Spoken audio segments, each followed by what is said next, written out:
Assalamualaikum warahmatullahi wabarakatuh. Perkenalkan, nama kakak Indi Oktaviani. Kakak berasal dari Universitas Maritim Raja Ali Haji, Prodi Pendidikan Bahasa dan Sastra Indonesia. Di sini kakak ingin memberi sedikit arahan dan juga ingin bertanya sedikit mengenai apa itu konseling untuk siswa gitu. Sebelumnya boleh perkenalkan diri dulu.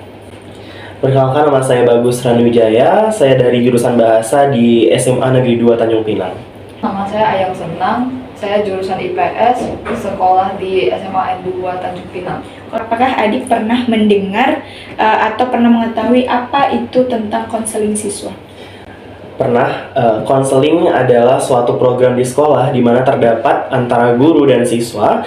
Nah, dari dalam konseling ini, para siswa yang memiliki masalah internal dari dalam dirinya diharapkan bisa berkonsultasi kepada guru. Nah, jadi peran guru di sini itu untuk membantu para siswa menyelesaikan masalah dalam diri internalnya dan juga membantu siswa untuk mengeluarkan potensi yang dimiliki.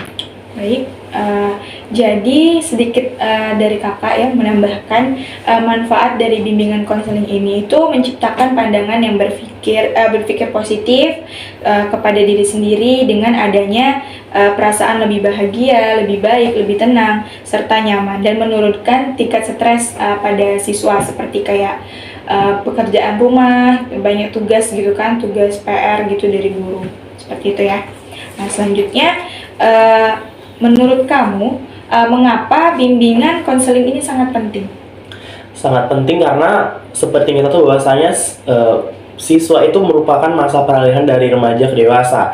Nah, tentunya dari masa peralihan ini banyak sekali terjadi permasalahan, mulai misal permasalahan dari sekolah, dari lingkungan keluarga, masyarakat. Nah, jadi permasalahan-permasalahan ini harusnya mereka jika tidak tahu mau bercerita kemana bisa menceritakan kepada guru konseling tersebut, sehingga guru konseling tersebut dapat memberi motivasi, arahan, dan juga mereka, para siswa ini diharapkan dapat mengubah dirinya dan lebih banyak berpikir positif ke depannya. Baik, kakak juga menambahkan sedikit arahan seperti apa itu dari tujuan konseling. Bimbingan konseling ini tujuannya itu adalah suatu pelayanan, bantuan untuk peserta didik, baik perorangan maupun kelompok ya, agar mandiri dan berkembang secara optimal dalam bimbingan pribadi, sosial, karir, belajar, dan juga berdasarkan norma-norma yang berlaku.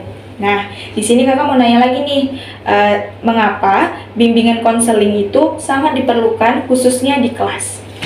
Karena seperti yang kita tahu bahwasanya di kelas itu banyak sekali terjadi permasalahan, seperti contohnya para siswa yang malas belajar, tingkat konsentrasi yang berkurang saat guru menjelaskan, kurangnya memahami materi. Nah, jadi permasalahan-permasalahan yang mereka miliki ini, mereka bisa ceritakan kepada guru konseling yang ada di sekolah mereka. Kemudian guru konseling tersebut pastinya akan memberikan sebuah motivasi ataupun sebuah arahan sehingga siswa tersebut harusnya bisa mengubah diri mereka jadi lebih baik lagi, karena kan guru tersebut membantu mereka. Guru tuh kayak yang nge-push mereka untuk gini loh, kamu harus jadi lebih baik lagi, dan mereka memberikan sebuah tentunya sebuah cara-cara dalam siswa tersebut agar bisa menjadi yang lebih baik lagi. Menurut kamu nih, apa sih permasalahan yang pernah kamu hadapi nih dari kamu sekolah tuh, dari SD sampai kamu SMA sekarang, itu permasalahan apa yang kamu hadapi di dalam kelas?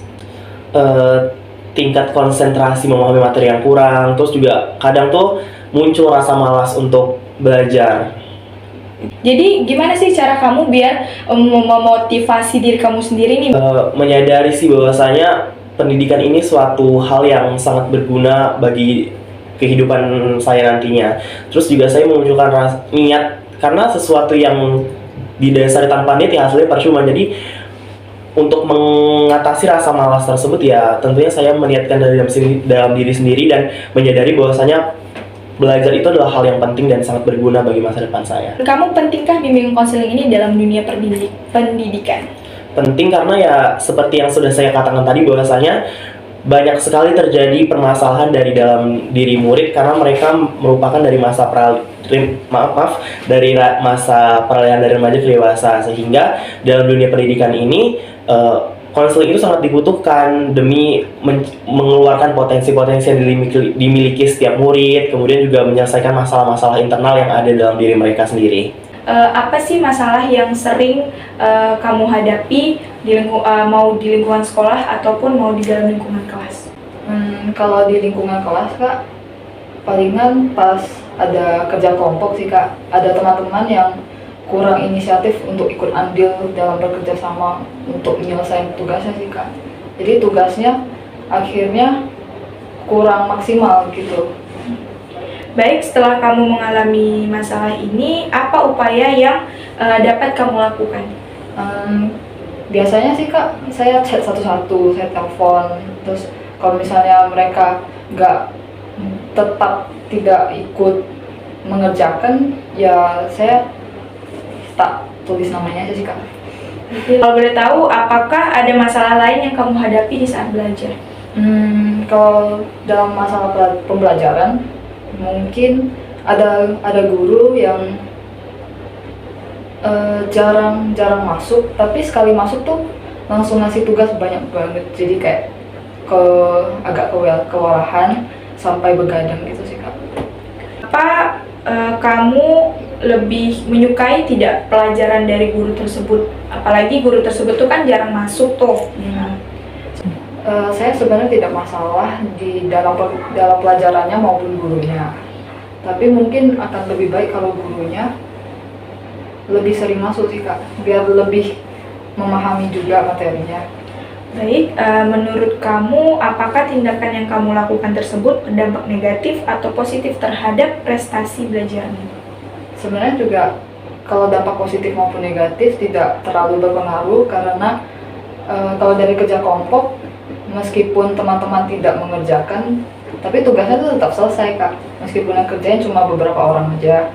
Lalu kalau untuk masalah guru, meskipun gurunya memberikan tugas yang banyak, tapi tugasnya tetap selesai Kak, jadi tidak terlalu ngaruh ke dampak positif maupun negatif sih Kak. Baik, setelah kakak mendengar masalah yang dialami oleh adik, dan adik juga bersedia menceritakan masalahnya kepada kakak, maka dari masalah yang adik hadapi saat ini, yang apa sih yang harus adik lakukan dalam sikapnya gitu, sikap dalam yang dihadapi dalam masalah dari kerja kelompok tadi, dari masalah guru yang jarang masuk dan membuat banyak tugas yang lain. Mungkin tidak mencontoh teman-teman yang tidak mengerjakan tugas, juga mengerjakan tugas tepat waktu sih Kak. Baik Dek, apa yang kamu pikirkan itu sudah sangat bagus, dan kamu juga sudah mengetahui cara mengatasi masalah yang kamu hadapi saat ini. Itu saja yang bisa kakak berikan, juga sedikit arahan tadi, dan juga terima kasih banyak sudah dapat bisa menjawab pertanyaan-pertanyaan dari kakak. Dan juga kakak hanya berharap agar apa yang kamu pikirkan itu dapat kamu lakukan dengan baik. Bila kurang kakak mohon maaf. Terima kasih banyak. Assalamualaikum warahmatullahi wabarakatuh.